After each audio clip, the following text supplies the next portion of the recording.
Couple things about going the second mile is in everyday life. How do we do that? How do we second mile it?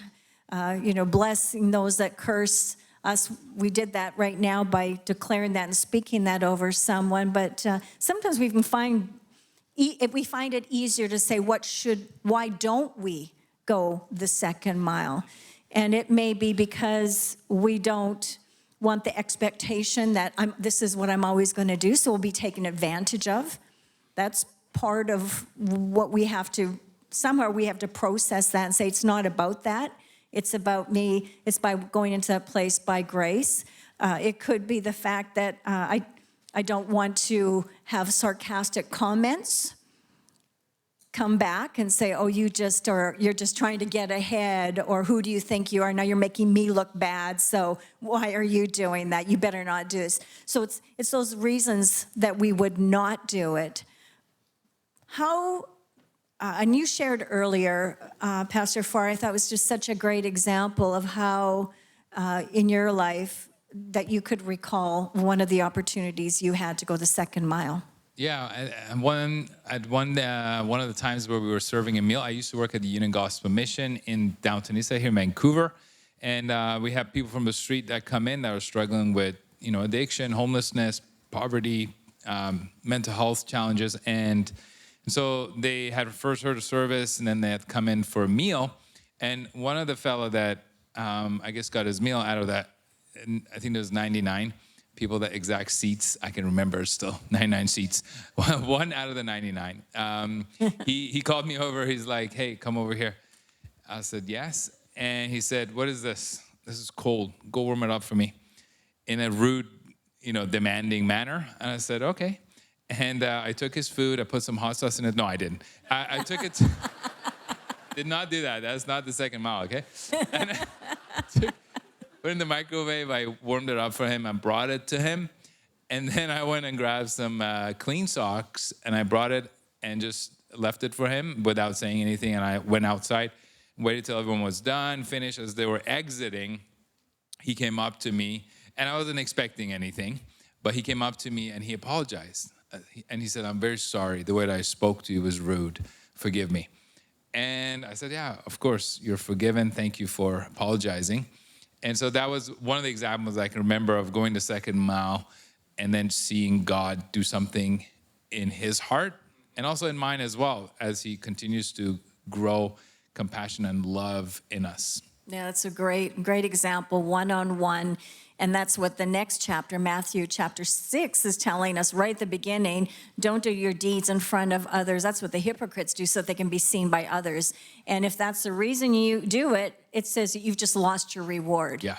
And as one person once said to us, you know what, I'd rather you not see what I'm doing. They were serving faithfully as a volunteer in the church, and they said, I'd rather you not just give me, oh, that's so great, thank you for, don't do that, because I don't want to lose my reward. I'd rather just do this, and one day in heaven, I'll receive God's reward because I'm doing it as unto him. I'm not doing it for people. Yeah. And I think that's a really huge component of it. That's definitely part of life groups. I think of our numerous life group leaders over the years, and even the 200 and some life groups now, every leader is really going the second mile because you're working during the week, you're preparing your heart to facilitate a group of people coming together and form a relationship and just an atmosphere of worship, an atmosphere of the word, an atmosphere to pray together, and a home.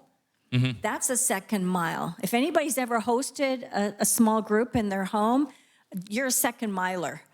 When we hosted, it was on Friday nights, Tuesday nights over the years, and you don't feel like cleaning up your house.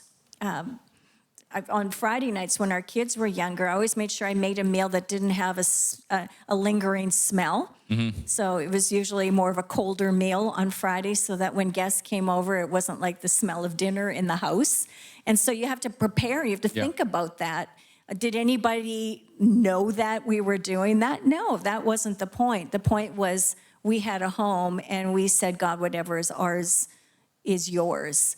and to go into that place for our life group leaders today and our hosts today that do that. And do you feel like clean up your house? Do you feel like clean up your bathroom on a Friday? No, that's Saturday's job. But you have to, those things that you're doing behind the scenes. Why do hosts get their homes ready for life group? And go, it's grace. Because as you're doing that, there's a faith that rises in that God's going to actually use what he's entrusted to me to minister to other people, and I'm a part of the body of Christ, not only in our local church, but just churches all over the world are doing that same thing. Yeah. And you almost have that sense while you're prepping for that you're participating in something so much bigger than you. Yeah, and we're embodying the gospel through our actions.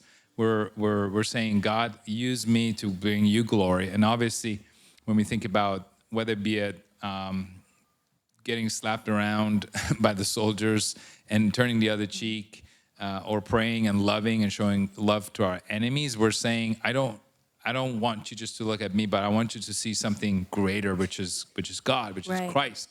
Because in our own selves, we can't do it. In our own selves, we're selfless. Yeah. But then people will ask us, why are you this way? And that is the hope, is that people will then start thinking, what is the reason you're acting this way that is so different? And hopefully they'll come to a place of recognizing that Christ is the reason. Oh, going back to that story from Union Gospel Mission, how do people respond when we go the second mile?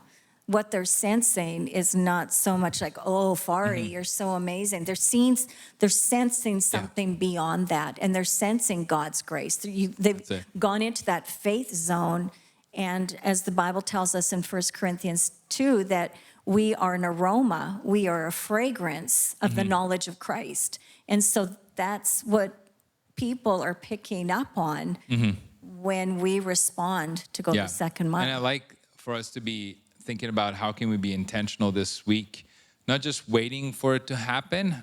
I think things will come up where we can go the extra mile and we didn't plan it, but I think we should be intentional as well, prayerful, like Pastor Dave said.